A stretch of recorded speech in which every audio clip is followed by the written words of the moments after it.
السلام عليكم ورحمة الله وبركاته. إن الحمد لله والصلاة والسلام على محمد المصطفى وعلى آله وأصحابه المجتبى أما بعد. প্রিয় দর্শক, আল্লাহ সুবহানাহু ওয়া তাআলা কুরআনুল কারীমে ঘোষণা করছেন সায়ুহজামুল জামউ ওয়া ইউওয়াল্লুনাদ দুবুর। সত্য কথা এই যে এই দল অচিরেই পরাস্ত হবে এবং তারা পেছন ফিরে পালাবে। সূরা কমর আয়াত নম্বর ৪৫। একদিন হাসবে এই গাজা, একদিন মাথা উঁচু করে দাঁড়াবে এই ফিলিস্তিন। কিন্তু আন্তর্জাতিক আইন আর নানান সীমাবদ্ধতার অজুহাতে আজ যারা আমরা তাদেরকে অর্থ দিয়ে, খাবার দিয়ে, কাপড় দিয়ে, চিকিৎসা সরঞ্জাম দিয়ে সহযোগিতা করতে পারলাম না, আমাদেরকে কি ক্ষমা করবে এই গাজাবাসী?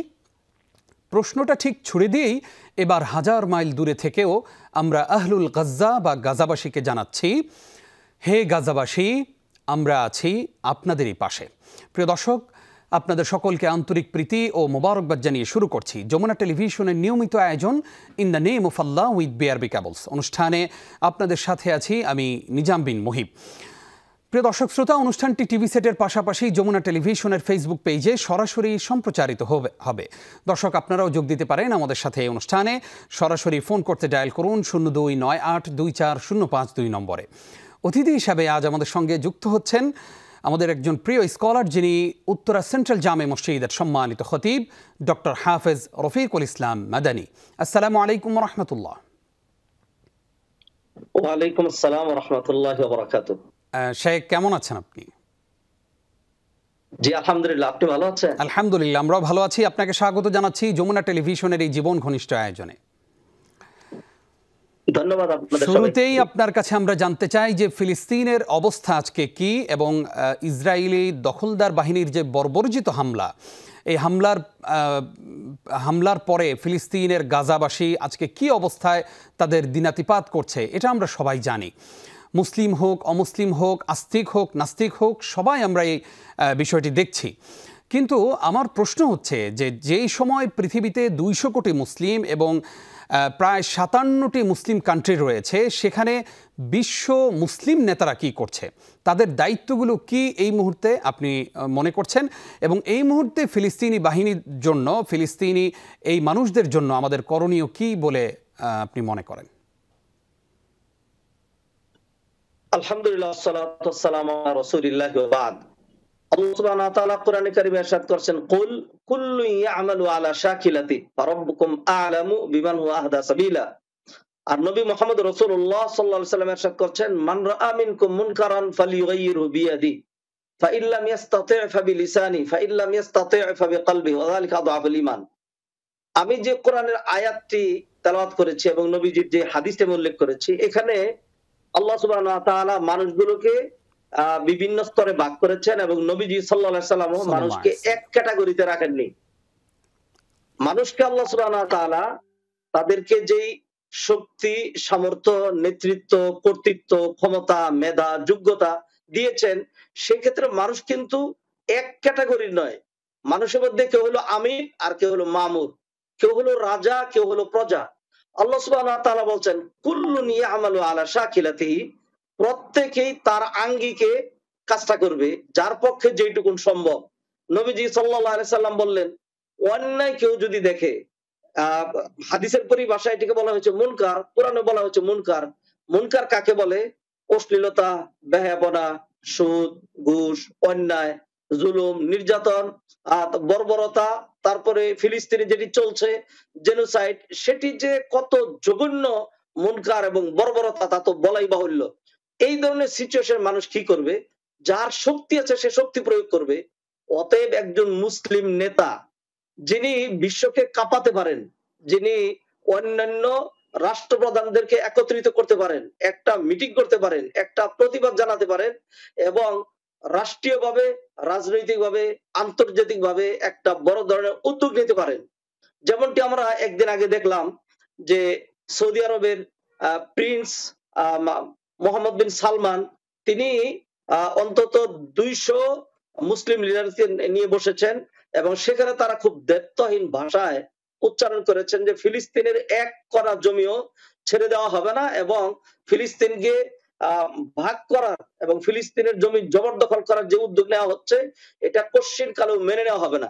তো এইভাবেই যদি মুসলিম নেতারা জেগে উঠে, যেটি সত্যিকার অর্থে কার্যকরী ভূমিকা রাখবে এবং ইসরায়েল সহ ইসরায়েলের পৃষ্ঠপোষক আমেরিকা এবং অন্যান্য যারা রয়েছে তাদেরও কিন্তু টনক নড়বে। কারণ হলো কশ্চিন কালেও তারা তো আমাদেরকে বাদ দিয়ে চলতে পারবে না। আমাদের তেল, আমাদের জনসম্পদ এবং আমাদের খনিজ সম্পদ এবং আমাদের অর্থ সম্পদ ছাড়া ওয়েস্টার্ন সেটি কিন্তু অচল। আমাদের থেকে নিয়েই আমাদের এখানে ভিক্ষা করে, ডাকাতি করে, চুরি করে, ইরাক দখল করে এবং অন্যান্য ভাবে জুলুম নির্যাতন করে, আফগানিস্তান থেকে তারা ইউরেনিয়াম চুরি করে, সেইগুলো দিয়েই কিন্তু তারা সমৃদ্ধ হয়। আল্লাহ সুবহানাহু ওয়া তাআলা সম্পদ কিন্তু মুসলমানদেরকে দিয়েছেন। তো সেই ক্ষেত্রে যদি মুসলিম নেতারা, রাষ্ট্রপ্রধানরা সোচ্চার হয় এবং সবাই যদি রুখে দাঁড়ায় এবং যদি ঐক্যবদ্ধ প্রচেষ্টা চালায়, সেখানে তো আল্লাহ সুবহানাহু ওয়া তাআলার সাহায্য পাওয়া যাবে। আল্লাহ সুবহানাহু ওয়া তাআলা বলেছেন যে ইয়াদুল্লাহি ফাওকা আইদিহিম, আর নবীজি সাল্লাল্লাহু আলাইহি ওয়াসাল্লাম বললেন ইয়াদুল্লাহি আলা জামাআ, মানুষ যখন সংঘবদ্ধ হয় তখন সেখানে আল্লাহর সহযোগিতা থাকে। অতএব সত্যি আপনি প্রশ্নটি ঠিকই করেছেন। আমাদের যারা মানে মুসলিম লিডার, রাষ্ট্রপ্রধান এবং যারা হর্তাকর্তা রয়েছে, তাদের উদ্যোগটা কিন্তু একটু শক্ত হতে হবে। একদম যথার্থই আপনি বলেছেন উস্তাজ। এবার আমরা আপনার কাছে জানতে চাই যে আমরা যারা বাংলাদেশে পড়ে আছি, আমাদের হৃদয়টা, আমাদের দেহটা বাংলাদেশে পড়ে থাকলেও আমাদের হৃদয়টা পড়ে আছে ফিলিস্তিন। আমরা আসলে আমাদের জায়গা থেকে কি কি কাজ করতে পারি? আমরা মসজিদ থেকে কুনুতে নাজেলার প্রোগ্রামটা চালু করতে পারি কিনা, এ বিষয়ে যদি আপনার কোনো দিক নির্দেশনা থাকতো। দেখুন, আমি নবীজির একটা হাদিসের মাধ্যমে উত্তরটা দিচ্ছি। নবীজি সাল্লাল্লাহু আলাইহি ওয়াসাল্লাম বলেন ইন্নাল্লাহা লা ইয়ানজুরু ইলা সুওয়ারিকুম ওয়ালা ইলা আজসামিকুম ওয়ালাকিন ইয়ানজুরু ইলা কুলুবিকুম। সত্যি আমরা বাংলাদেশে পড়ে আছি, 7 সমুদ্র 13 নদীর এপারে বহু দূরে, কিন্তু আমাদের কলবগুলো যেই ভূমিকা দিয়ে আপনি শুরু করেছেন, আমাদের কলব, আমাদের মায়া, আমাদের বেদনা, আমাদের সমবেদনা সেটি কিন্তু ফিলিস্তিনিদের সাথে আছে। এমন কষ্ট পাচ্ছি, যদি সেখানে ঝাঁপিয়ে পড়ে আমরা আমাদের শরীর থেকে রক্তপাত করতে পারতাম, সেখানে যদি আমরা কেউ শহীদ হয়ে যেতাম, তাহলেও মনে হয় এত কষ্ট হতো না যেই কষ্ট আমাদের হচ্ছে দূর থেকে আমরা কিছু করতে না পারার কারণে। আল্লাহ সুবহানাহু ওয়া তাআলা আমাদের এই ভূমিকাটা দেখবেন। এবং নবীজি সাল্লাল্লাহু আলাইহি ওয়াসাল্লাম এই কথাটাই হাদিসে বললেন, কেউ যদি শক্তি প্রয়োগ করে মুনকারের বিরুদ্ধে যেতে না পারে, তাহলে সে জবান ব্যবহার করবে। যেই উদ্যোগটি নিয়ে বাংলাদেশে, মানে বাংলাদেশের ইতিহাসে আজকের যেই গণজমায়েত এবং প্যালেস্টাইন সলিডারিটি মুভমেন্টের উদ্যোগে আজকের যেই মার্চ ফর গাজা যেটি আয়োজিত, মার্চ ফর গাজা যেটি আয়োজিত হচ্ছে এবং মানুষ যেইভাবে স্বতঃস্ফূর্তভাবে অংশগ্রহণ করছেন, এটি কিন্তু বলে দিচ্ছে যে নবীজির হাদিসের আলোকে তারা তাদের জবান ব্যবহার করছেন। যারা পারছেন না, মায়েরা, মেয়েরা, তারাও কিন্তু ছটফট করছেন, তারাও কিন্তু দোয়া করছেন। জি, জাযাকাল্লাহ খাইর উস্তাদ। আসবো আপনার কাছে আবারও ইনশাআল্লাহ ছোট্ট একটি বিরতির পর। আপনি আমাদের সঙ্গেই থাকুন ইনশাআল্লাহ। প্রিয় দর্শক, আপনারা দেখছেন যমুনা টেলিভিশনের নিয়মিত আয়োজন in the name of Allah with BRB cables. অনুষ্ঠানের এই পর্যায়ে ছোট্ট একটি বিরতি নিচ্ছি, কিছুক্ষণ পর ফিরছি।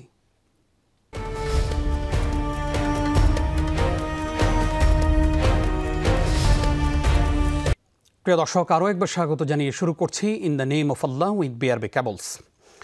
আমাদের আজকের বিষয়, হে গাজাবাসী, আমরা আপনাদের পাশে আছি। প্রিয় দর্শক, দুফোঁটা অশ্রু আর বিগলিত মোনাজাত ছাড়া আমাদের আর কি বা আছে? হয়তো ফেসবুকে একটি স্ট্যাটাস, একটু সংহতি জানিয়ে প্রতিবাদ মিছিলে প্ল্যাকার্ড হাতে দাঁড়িয়ে থাকা, এসব কি বিশ্ব মোড়লদের কানে পৌঁছে?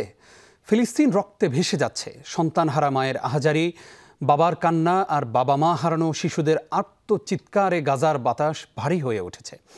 বাড়ছে লাশের মিছিল, ধুলোয় মিশে যাচ্ছে নগরী। অবরুদ্ধ গাজা আজ হয়ে উঠেছে ভয়াল মৃত্যুপরী। পানি নেই, খাবার নেই, বিদ্যুৎ নেই, হাসপাতালে ঔষধ ও প্রয়োজনীয় চিকিৎসা সরঞ্জাম নেই। ডাক্তার, সাংবাদিক অনেকেই হয়েছেন শহীদ। আহত নিহতের সংখ্যার দিকে তাকালে কলিজা ছিঁড়ে যায়। তবু আন্তর্জাতিক আইনের কারণে কিছু করতে না পারার আক্ষেপ নিয়ে তাদের বলছি, হে গাজাবাসী, আমরা আপনাদের পাশে আছি। আপনাদের জন্যই আজ বাংলাদেশে প্যালেস্টাইন সলিডারিটি মুভমেন্ট বাংলাদেশ আয়োজন করেছে মার্চ ফর গাজা কর্মসূচি, যেখানে নেমে এসেছে সকল শ্রেণী পেশার মানুষ। আমাদের সবার দাবি একটাই, free free Palestine and stop genocide in Gaza. আল্লাহ রাব্বুল আলামিন আমাদের এই আয়োজন কবুল করুন। প্রিয় দর্শক, আমাদের আজকের এই এপিসোডে আমাদেরকে গুরুত্বপূর্ণ আলোচনা উপহার দিচ্ছেন উত্তরা সেন্ট্রাল জামে মসজিদের সম্মানিত খতিব ডক্টর রফিকুল ইসলাম মাদানী। উস্তাদ, আমাদেরকে শুনছেন নিশ্চয়ই? জি, শুনতে জি, পাচ্ছি। আমরা এবার আপনার কাছে জানতে চাই যে এই যে প্রতিবাদ মিছিল হচ্ছে এবং আজকে গুরুত্বপূর্ণ একটি কর্মসূচি হচ্ছে মার্চ ফর গাজা, এর আগেও বিভিন্ন রাজনৈতিক নেতৃবৃন্দ, রাজনৈতিক সংগঠনগুলো তারা প্রতিবাদ কর্মসূচি করেছে। সেই প্রতিবাদ মিছিলগুলোতে অংশগ্রহণ করে, বিক্ষোভ সমাবেশে অংশগ্রহণ করে কাউকে কাউকে আমরা দেখেছি যে বিভিন্ন ব্যবসা প্রতিষ্ঠান তারা ভাঙচুর করেছে। আপনার কাছে জানতে চাই যে কোনো দেশের পণ্যের প্রতি আমার বিদ্রূপ থাকতে পারে বা সেই পণ্য আমদানি বাজারজাত করা, সেই ব্যাপারে আমার কথা থাকতেই পারে, তবে সেই পণ্যগুলো যদি কোনো দোকানে থাকে সেই দোকান ভাঙচুর করা, সেই ব্যবসা প্রতিষ্ঠান ভাঙচুর করার কোনো অধিকার কি ইসলাম আমাকে দিয়েছে কিনা? দেখুন, আমরা যে প্রটেস্ট এবং প্রতিবাদ জানাচ্ছি এটি কোরআন সুন্নাহর পরিভাষা, এটি আমাদের একটি ইবাদত। যেহেতু নবীজি সাল্লাল্লাহু আলাইহি ওয়াসাল্লাম বলেছেন যে নাহি আনিল মুনকার, অন্যের বিরুদ্ধে সোচ্চার হওয়া, এটা ঈমানি মানে বিষয়। অতএব অন্যায়ের প্রতিবাদ করতে গিয়ে, একটি ইবাদত করতে গিয়ে নিজে যদি এর চেয়ে বড় অন্যায় করে ফেললাম, তাহলে বিষয়টি কেমন দাঁড়ালো? বিষয়টি এমন দাঁড়ালো যে একজন অপরাধ করেছিল, এখন সে অপরাধের প্রতিবাদ করতে গিয়ে আমি তার চেয়ে ডাবল এবং ট্রিপল অপরাধ করে ফেললাম। ইসলাম এই ধরনের অন্যায় অপরাধকে কোনোদিনই সমর্থন করেনি। আমরা যেই খণ্ডচিত্র অথবা যে বীভৎস চিত্র আমরা দেখেছি, কেউ বা কারা, আপনারা দেখবেন যে এই ধরনের লোকগুলো অবশ্যই তাদের মধ্যে মনে হয় না যে দ্বীন ইসলামের ন্যূনতম কোনো জ্ঞান অথবা তার কোনো প্রতিফলন তার লিবাস পোশাক চালচলনে রয়েছে।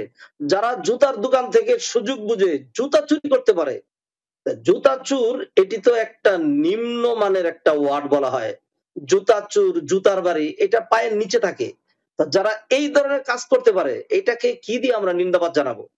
অতএব আজকেও যারা প্রটেস্টে আমরা নেমেছি, যারা প্রটেস্ট করছি, যারা করছেন এবং করবেন, সেখানে আমাদের প্রটেস্টটা শান্তিপূর্ণ।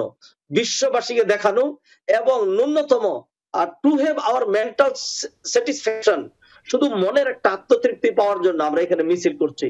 যেহেতু সরাসরি আমরা গাজায় কিছু করতে পারছি না, অতএব আমাদের এটি শান্তিপূর্ণ হবে এবং বিশ্ববাসী যেন দেখে যে আমরা খুবই ফেটে পড়ছি এবং সেটি করতে গিয়ে কোনোভাবে আমরা কোনো অন্যায় করব না, ইনশাআল্লাহ। অসংখ্য ধন্যবাদ আপনাকে। আমরা আসবো আপনার কাছে আবারও ইনশাআল্লাহ আরও একটি বিরতির পর। প্রিয় দর্শক, আপনারা দেখছেন in the name of Allah with BRB cables. সময় হলো আরও একটি বিরতির, আমাদের সঙ্গেই থাকুন।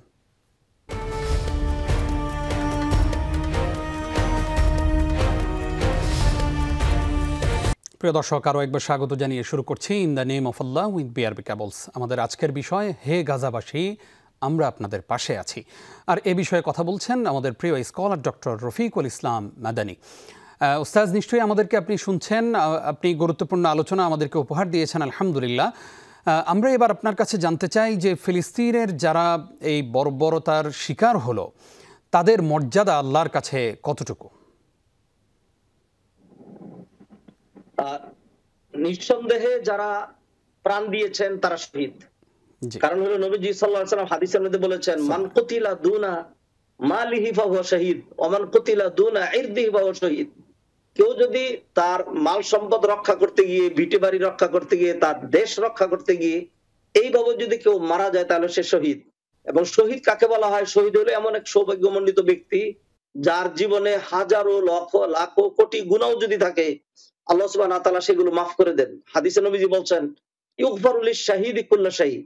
কোরআনে আল্লাহ সুবহানাহু ওয়া তাআলা শহীদের মান মর্যাদা বলছেন, ওয়ালা তাকুলু লিমান ইউকতালু ফি সাবিলিল্লাহি আমওয়াত। যারা আল্লাহর রাস্তায় মৃত্যুবরণ করে, তোমরা তাদেরকে মৃত বলো না, বাল আহইয়াউন ইনদা রাব্বিহিম ইরযাকুন।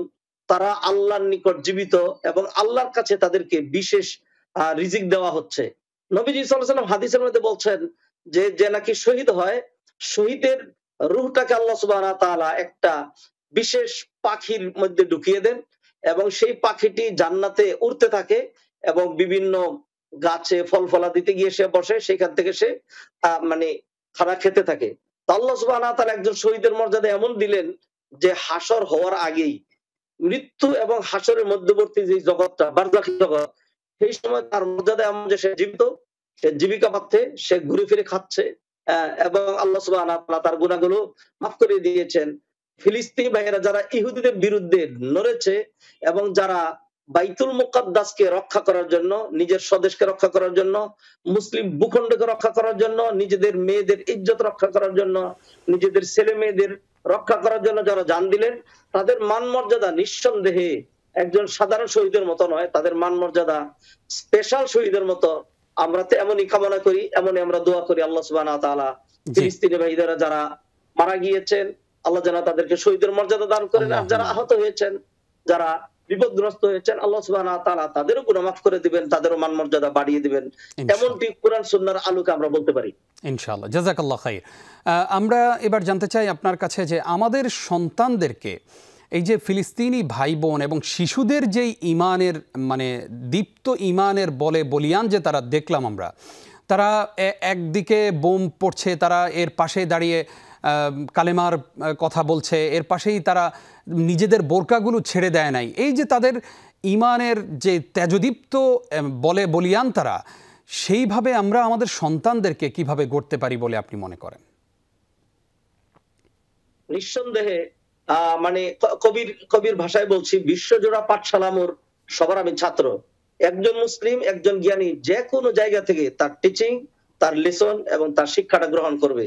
এরকম কঠিন পরিস্থিতির অবস্থায় ফিলিস্তিনি বোনেরা যেভাবে তাদের পর্দা হিজাবকে ধরে রেখেছেন, ছোট্ট ছোট্ট বাচ্চারা যে সিংহের মতো তারা মানে অকুত ভয় হয়ে মানে অস্ত্রে শস্ত্রে সুসজ্জিত, তাদের থেকে শেখার অনেক কিছুই রয়েছে। জাযাকাল্লাহ খাইর উস্তাদ, আপনি আমাদেরকে সময় দেওয়ার জন্য আপনাকে যমুনা টেলিভিশনের পক্ষ থেকে ধন্যবাদ জানাচ্ছি। প্রিয় দর্শক, আপনারা এতক্ষণ দেখছিলেন যমুনা টেলিভিশনের নিয়মিত আয়োজন in the name of Allah with BRB cables. দেখতে দেখতে সময় শেষ হয়ে আসলো। আগামী সপ্তাহের আয়োজন দেখবার আমন্ত্রণ জানিয়ে আজকের মতো এখানেই বিদায় নিচ্ছি। নিজাম বিন মুহিব। আসসালামু আলাইকুম ওয়া রাহমাতুল্লাহি ওয়া বারাকাতুহু।